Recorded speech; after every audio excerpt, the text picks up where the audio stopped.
Hey everybody, welcome to BODS Mayhem Hour. I'm your host, John the Bod, aka the Bod Father, with my lovely co-host, Krystal. It is an honor and privilege to have Mr. Fritz and Reverend Johnson. They are from the band Whiskeydick. Gonna have them on here this evening. They released their 6th studio album of heavy metal honky tonk back in the day, but now they've got their new album that's out called The Bastard Sons of Texas. Guys, how's it going? It's going good. We're actually in the studio right now working on the new album, another new album. Sweet. So we've Hell yeah. been staying busy, but yeah, that Bastard Sons, man, it's been picking up some steam. We're really happy with it. So the way it turned out, it's been great. It's a good album. You guys are in the studio right now. How much have you guys got written on the new album so far? We're always writing, so basically we're just trying to pick and choose which songs we want to really work on for this album. We've got so much material because we're constantly writing stuff. If it comes to us, we write it. You know, it's something we don't sit down and record every time, but we always try to at least keep track of it and go through and pick stuff out and work on it, tweak it out, and, you know, whichever ones we're really wanting to work on. So we've got a bunch of material to choose from right now. So we're just kind of going with the flow on this one and keep writing and recording it. What was your experience like recording The Bastard Sons of Texas? We basically, in 2013, we had a big breakdown and lost our van and everything for the breakdown. And we recorded about 24 songs at that time. And we released from the Devil's Boots. And then we had all that extra material.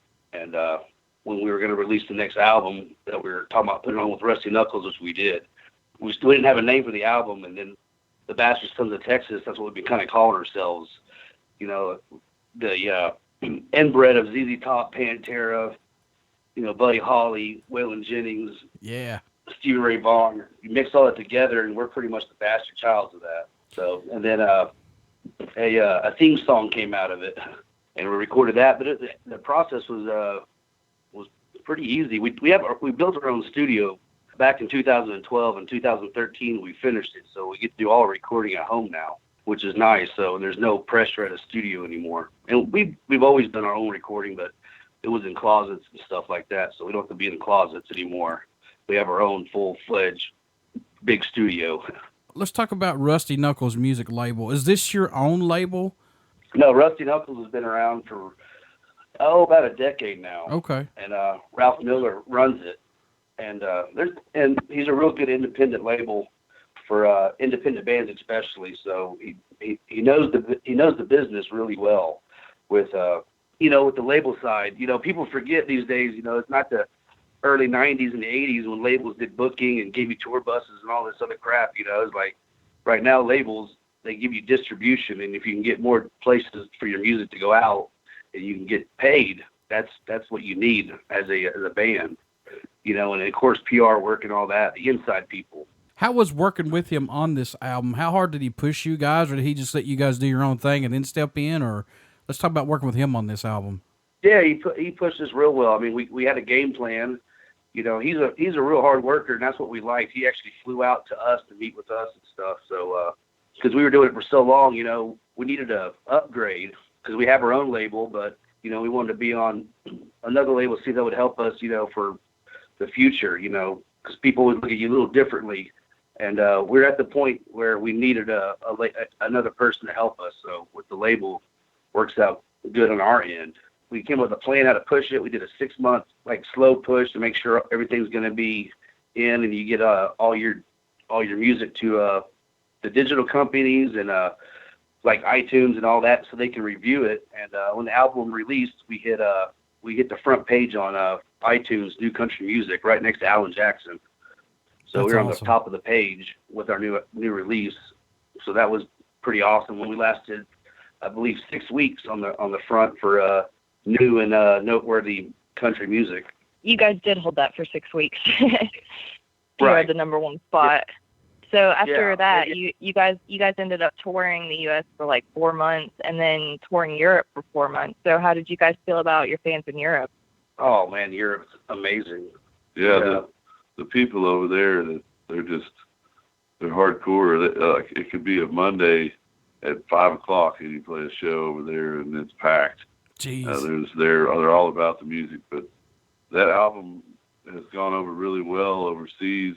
We pretty much sold out of CDs while we were there, and we had to come back and re-up on discs because they were gone. We couldn't believe we sold out of them, but it was good. It's been real good. Does that shock you guys that your music, and it should be big over here, and it is, don't get me wrong, but overseas it's big like that, man, and getting into the country metal, Red Dirt Road shit like that, man? Yeah, it's crazy. It's overseas is so different from the States here. It's kind of weird. You see how brainwashed people are. People don't really give musicians a whole lot of credit a lot. They think it's just a hobby or whatever. They don't understand it. Like, you're gonna have to get a job someday, and they don't have the patience to actually sit down and listen to something new. A lot of places they want to hear something they already know, so they can reminisce about high school or something. Over in Europe, they take it as like going to a movie, and they watch the whole entire show, and to experience something new. They don't want when they see a new band, they want to hear something they already know. They like hearing their original music. The response and the support for that is amazing. It's definitely a shock, though. Just to have our music overseas and people listening to it is still mind blowing to us. Like, we're just a couple of dudes from Texas, and even to have somebody in Nebraska listen to our music is amazing to us. So yeah, across 4,000 miles of water is a huge deal for us. So yeah, we were like, wow, kind of take you back a minute and think about there's people in Netherlands and Germany and stuff just rocking our CD. It's crazy to think of that. When you look down to it too, it's like, especially in Europe, they got all the rock and roll influences from all the deep blues, South blues people, and that's how Led Zeppelin and all the bands, the Who, got started in England and stuff. So they try to create a lot of that rock and roll and Southern style of music over there, but they don't have they can't speak the language like we do. It's just naturally for us. That's what they know. So like when a band from Texas is coming in, they really look into it because they're like, holy crap, a band from Texas is coming, And you hit the nail on the head, man. I mean, these folks over there, they respect the music, the hell out of it. I mean, honestly, they give you the full attention at the shows. And these festivals that they have over there sometimes, man, it's a huge holiday. I mean, everything shuts down in those places sometimes.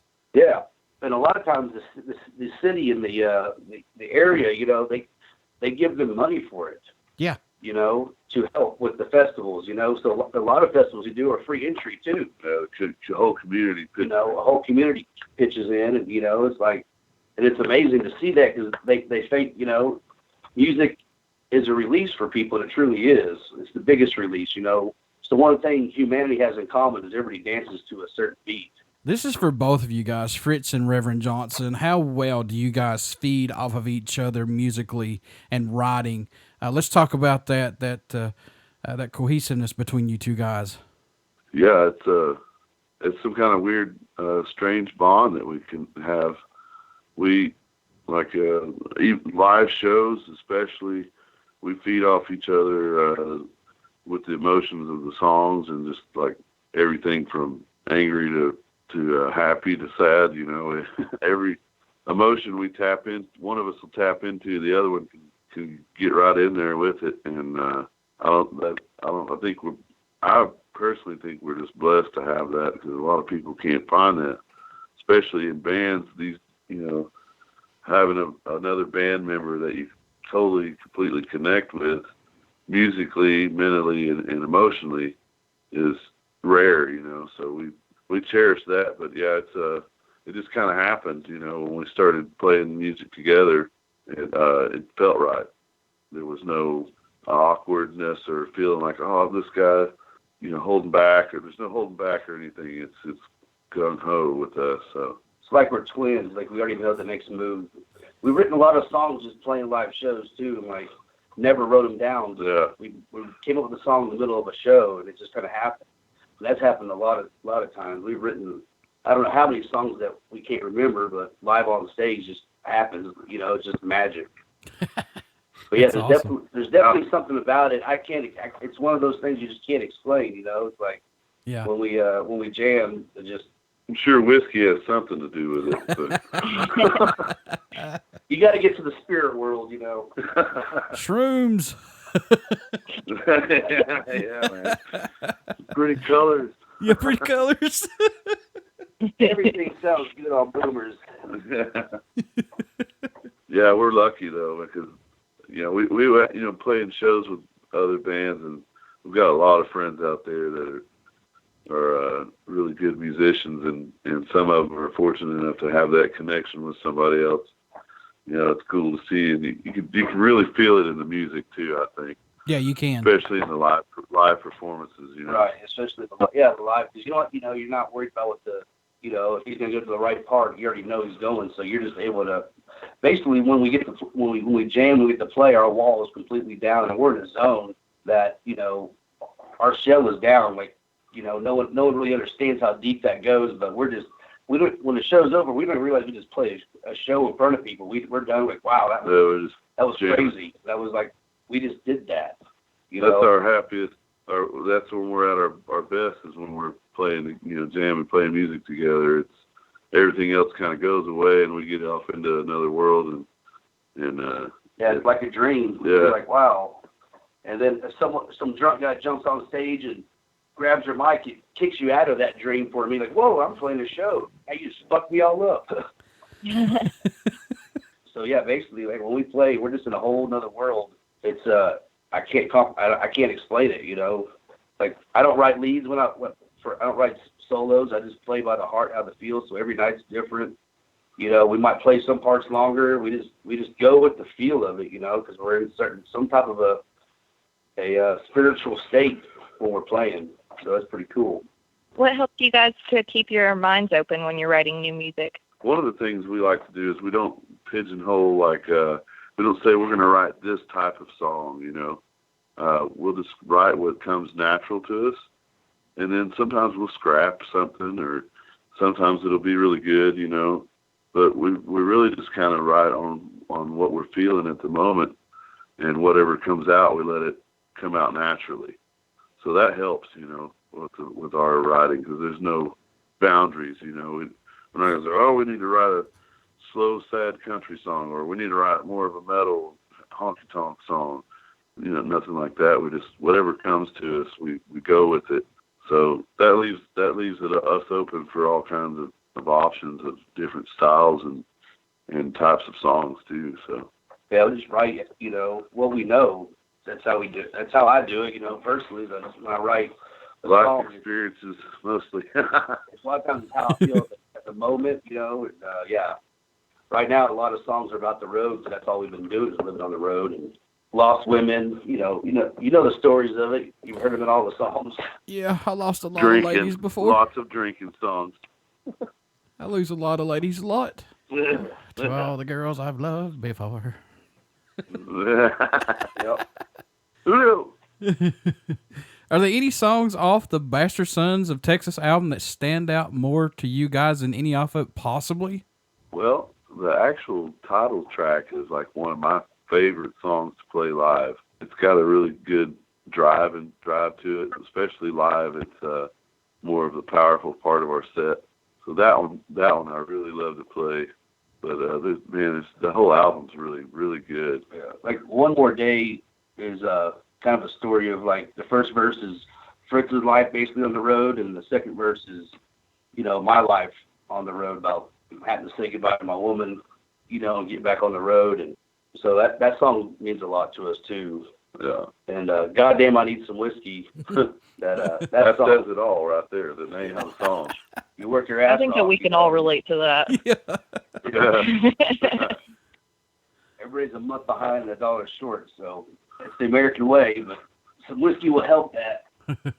What can fans expect at a Whiskeydick show? It's going to be a fucking party. Yeah, every time. We like to deliver a good live show, try to play our songs the best as we can live, and then put more into them.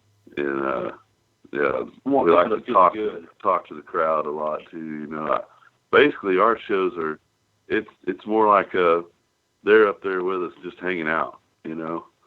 And I think a lot of our fans connect with us that way, and we get a lot of people that we've met once that think they've known us for a long time, just because at a live show, that's how we pretty much react, like we're just a bunch of group of friends hanging out, having fun. Yeah, that's what it should be. Right. Exactly. Let the music move you, you know. In whatever way. If it moves you to the bar for another shot, hey, right on. If it moves you over somewhere else, wherever it takes you. Yeah, when we're done, we get off stage and hang out with everybody. We don't do that whole backstage crap, you know, and, you know, because we're music fans, so the people that are coming to our shows are music fans, so those are our kind of people in the first place, so yeah. We like hanging out with everybody. And if there's another band playing, we're always right there watching that band, no matter if there's anybody there or a ton of people, we'll be right front row watching them, because we love music and we support the scene, all scenes, local scenes, national scenes, it doesn't matter. Krystal's got to see you guys play before, I believe, haven't you, Krystal? No, I haven't, but I'm going to next month. Where at? You guys are coming to my hometown, Beckley, West Virginia, and playing Melodies. Yeah. Oh. That's right. Yeah, I'll be there. Awesome. Yeah, that's going to be a good time. You behave, Krystal. Exactly. we'll make sure she's all right. There she goes. Ha ha. Yeah. What do you guys feel you bring to the table for music that's unique? Well, I mean, there's a lot of bands out there now that are just two guys, you know. But we started out, it was just we had to fight off a lot of stuff, but we really most of the time our fans are like, man, what he does on the guitar, holy crap, and then what your vocals. So it's kind of like a perfect match, I think, with as far as that. But we're pretty versatile. Like I said, with the writing stuff, we don't hold back or pigeonhole ourselves. So we're kind of all over the spectrum. You know, we've got everything from the heavy stuff to the slower honky-tonk, more old style country songs. And then in between, we've got like some just kind of rock and roll stuff. So we mix it up a little bit in our set. It's kind of almost like a roller coaster, I mean, you say.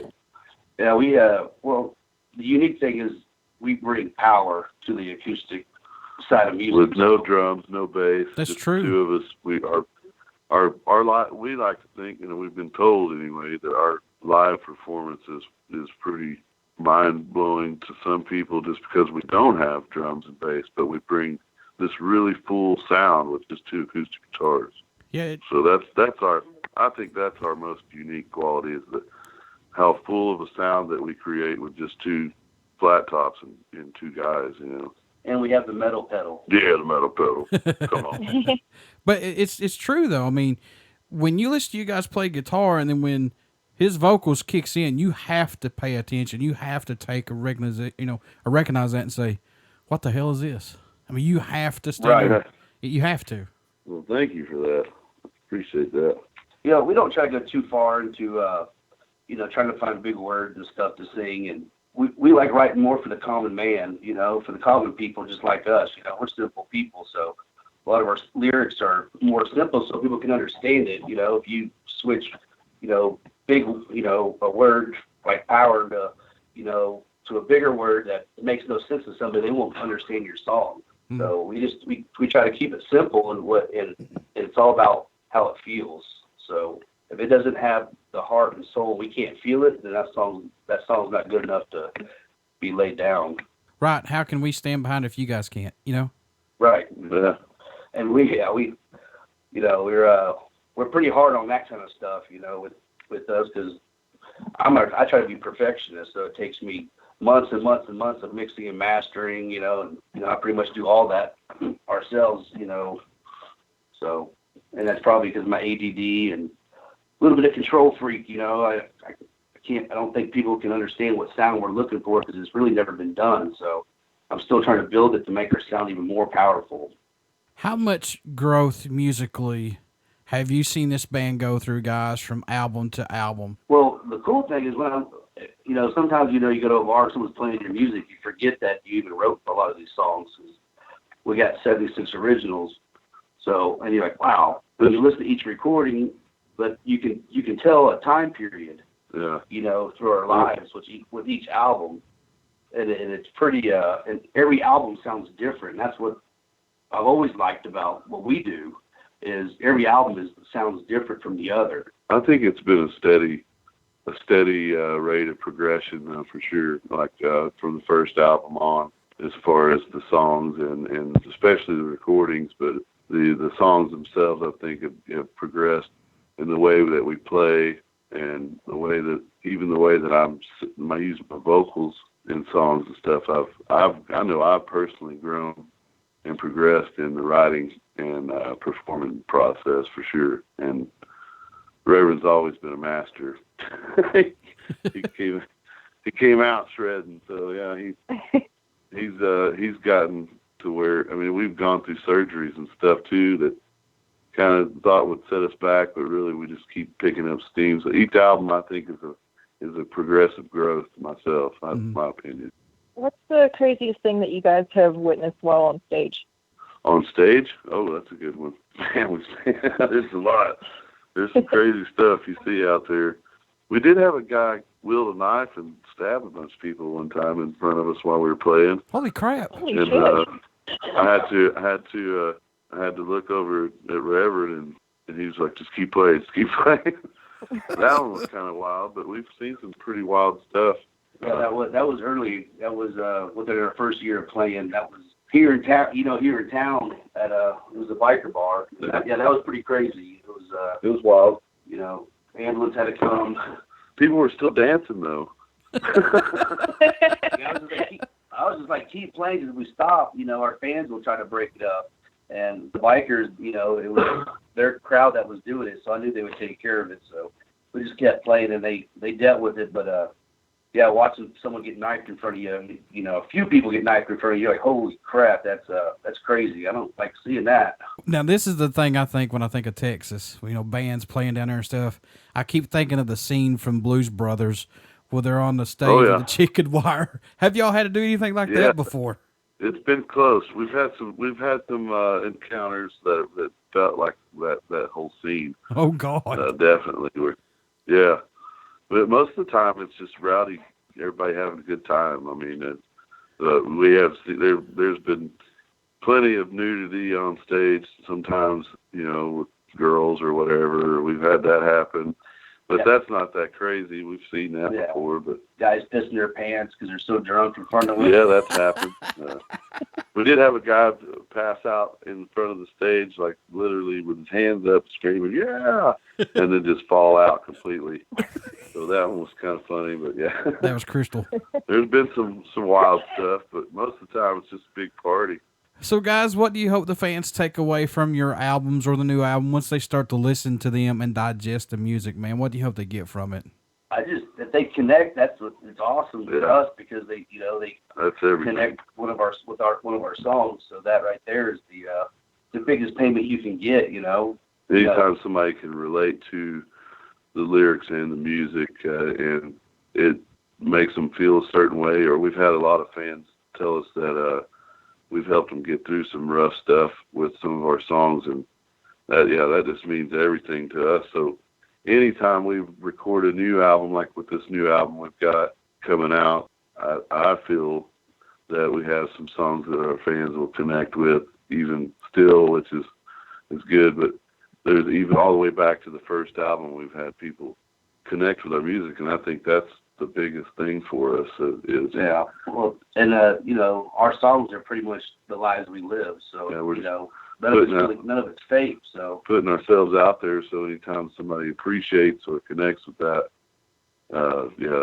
that's a huge feeling. So. Well, Krystal got me into you guys. She's like, "Hey man, you got to check out this band called Whiskeydick." And I was like, "Okay, cool," because she sent me this one band called Super Bob, and I call him SpongeBob, but. But I started listening to you guys. I was like, holy shit, this is fucking awesome. Hell yeah. Yeah, you got to get past the name first. And we had a lot of problems with the name, for a while, especially in the Deep South, because Bible Belt down there, we can't have Whiskeydick play in our town. We're a family town. Oh, Crap, you know, they can't get the name. But then it became a fight. It's like, fuck that. We're gonna make it with this name. It's just a band name. Yep. We definitely sold a lot of T-shirts because of it. Without even people hearing our music, they just want the T-shirt. So it's kind of a good and a bad. But the great thing about Europe is they don't give a crap about a name. You know, they're not so offended as a lot of the Americans are. Yeah, I think it's cool for us too. Like you said, Krystal turned you on to us, and you listen to it, and you like it. I mean, that's a big deal. So that's cool. I'd hate for somebody to turn on a band and say, "Hey, check this band out," and then you just don't like it at all, which happens. Well, yeah, it happens. Not everybody's gonna like it, right? I mean, mean, it's not for everybody, but everybody's has their own cup of tea they like. So I mean, but I like it. Right. She digs. Exactly. She knows the stuff I like, and I pretty much know stuff she likes. But I was really cool with it because I love acoustic stuff, and it's just powerful shit from you guys, dude. I mean, it's just nonstop. Right. Oh yeah. Yeah, and a lot of people think I'm picking up an electric guitar, and I'm like, no, that's the acoustic guitar. But I'm throwing the metal pedal in. I've just dialed that sound down for so long that I pretty much own it. No one else plays that heavy of an acoustic guitar when I hit the distortion on it, which I call the metal pedal. So do you guys prefer the digital era that we're in right now with recording albums and things like that and getting your music out quicker, or do you think it's kind of ruined everything the way it used to be? Well, it's kind of it's a bittersweet thing. Bittersweet. Like the digital world was great when people were buying downloads, buying the album downloads and buying song downloads, and that scene is pretty much going away. So the income from that has dropped hugely in the last couple of years, and because nobody wants to fill up their tablets or phones up with downloads when they can just have a streaming service and then have a playlist of all their favorite songs, which is awesome too. But then the rate we get is so low. In reality, it's all about getting your music out there, and touring is what pays the bills with the merchandise. Just when you're trying to take a break from touring, the funds aren't coming in. If they would just fix the digital sales of streaming a little bit to help the bands, people would be a lot better off. Because someone's getting paid, and it ain't the band to pay that. Right. We do a few $100 a month or more on just digital streams, but we're streaming like say 30,000 to 500,000 streams, and you're only getting a couple $100 for that. So basically, in the digital world for streaming, if you get 500,000 streams, you make $2,500 for streaming. Wow. But if you sold 2,500 songs downloads, you would make around $2,000, and that's a big difference. That's crazy. But the digital world's been great, and the social media, besides everybody's politics, but for bands, people can do DIY. That's how we've done it, and we've never gone out and asked people to be our friends. We said from day one back in MySpace days, if the music is good enough, people will share it and push it themselves, and that's what they have done. That's how we've always wanted to be built, and that's how you last too, because you have true fans, and they'll do anything for you.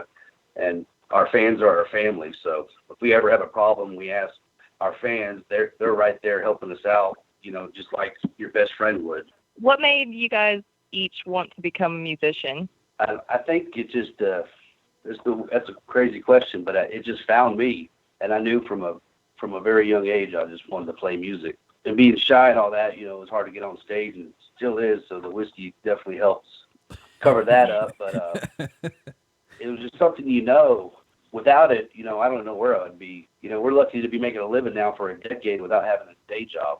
We quit our day job 10 years ago or 11 years ago, coming up in May. We were able to do Whiskeydick full time. It's been pretty much a hell of a ride, and we do everything DIY. So we're. How old were you when you figured it out though? Oh, that you're want to play music. 15. Yeah, I was the same age. We were both 15, which is weird. I don't know what that's about, but I was 15, and my stepdad gifted me an old Yamaha acoustic guitar that he had, and he was a musician in a band, nothing big, just jamming with his buddies back in the 60s, 70s, and he taught me how to play Honky Tonk Woman, Rolling Stones, and from there, it just kind of went, something sparked in me, and I was like, man, I really want to learn how to play songs on a guitar that I can sing too. I mean, with Reverend, he just really loved playing guitar. Me, it was more of a way to play and sing at the same time, even when I was younger. And then, of course, I was in church. I would sing and stuff, so I figured people would tell me I had a voice or something, or they'd make me sing all the solos because the rest of the choir didn't want to do it. But it was, we were both about 15 years old, and it just kind of, music falls in both of our, just fell in our laps, and just felt like something, I think I speak for Reverend too, felt like something in your soul that just drives you to it. And that's where it's gone from there. It's like Reverend said, 11 years ago, we quit the jobs and went full time and committed. We were both in metal bands before that, and pretty successful metal bands in the area. And some members aren't as committed to the music as others, and it falls apart or whatever. But whatever brought me and Reverend together, there's a whole story behind that too. But same vision we had. We both were drawn to music at a young teenage age, and have gone through and pursued it, which is cool. So, and here we are today talking to you guys. So yeah. And also, I have like a merry-go-round circus going in my head all the time with notes and melodies. So I had to do something. So when I picked up the guitar, I would just start playing notes, and half the stuff I didn't know what I'm playing. My brain's just going so fast. So it definitely helps the ADD urge and gets out any frustration I have. Fritz and Reverend Johnson, my friends, thank you all so much for what you guys have contributed to music. I'm a new fan of you guys. I love everything what you guys have done, and I thank Krystal for introducing me to you guys' music. So thanks, guys. Hell yeah. Hell yeah. Hell yeah. Yeah. Thank you, Krystal, for spreading the word and making people listen to our music. Oh yeah, absolutely. I can't wait to see you guys in April. Hell yeah. I'm looking forward to it. We like West Virginia. Yeah. Yeah. I we imagine really West appreciate Virginia likes you guys quite a bit too. Yeah, we have a good time over there. We haven't burned any couches yet, but we're hoping to. Hey guys, how can folks stay in touch with you all, buy some merchandise, find out your tour dates, things like that? How can they do that? Whiskeydickband.com is our website. You can find everything there, our social media, and Facebook's the same thing, facebook.com/Whiskeydickband. Everything's Whiskeydick Band. Yeah, we do have an online store. There's a link on our website, but it's yeehawstore.com, and that has all our merchandise. And at the moment, we're reconfiguring some merch, coming up with some new designs and stuff. But we do have stuff available online for sale. Music, everything from music to hoodies and hats and all the goodies. You can also find the Bastard Sons album and some more merch and stuff on RustyKnucklesMusic.com. And there's also a blog there too that's pretty cool. You can keep up with not only us but other bands that are on the label there too. We're pretty easy to find. The one thing we are proud of, me and Reverend both like to tell people this because our mamas are proud. If you Google Whiskeydick, we're the new dick pic. So we're the first thing. We're the first thing that pops up. Pun intended. So. Yeah, it's family safe now to Google it. Yeah, it's family. It's a household name. Hey, before I let you guys go, you care to do a promo for my show? Definitely. Howdy, y'all. This is Fritz and Reverend Johnson from Whiskeydick, right here on BODS Mayhem Hour. Come on, get your folks. Everybody stick around. We got some great music coming up, and you only hear these interviews right here on BODS Mayhem Hour and Uber City Radio from my lovely co-host, Krystal. We'll see you guys next week. Thanks, Fritz and Reverend Johnson. Appreciate it, brothers. Oh, thank y'all very much, man.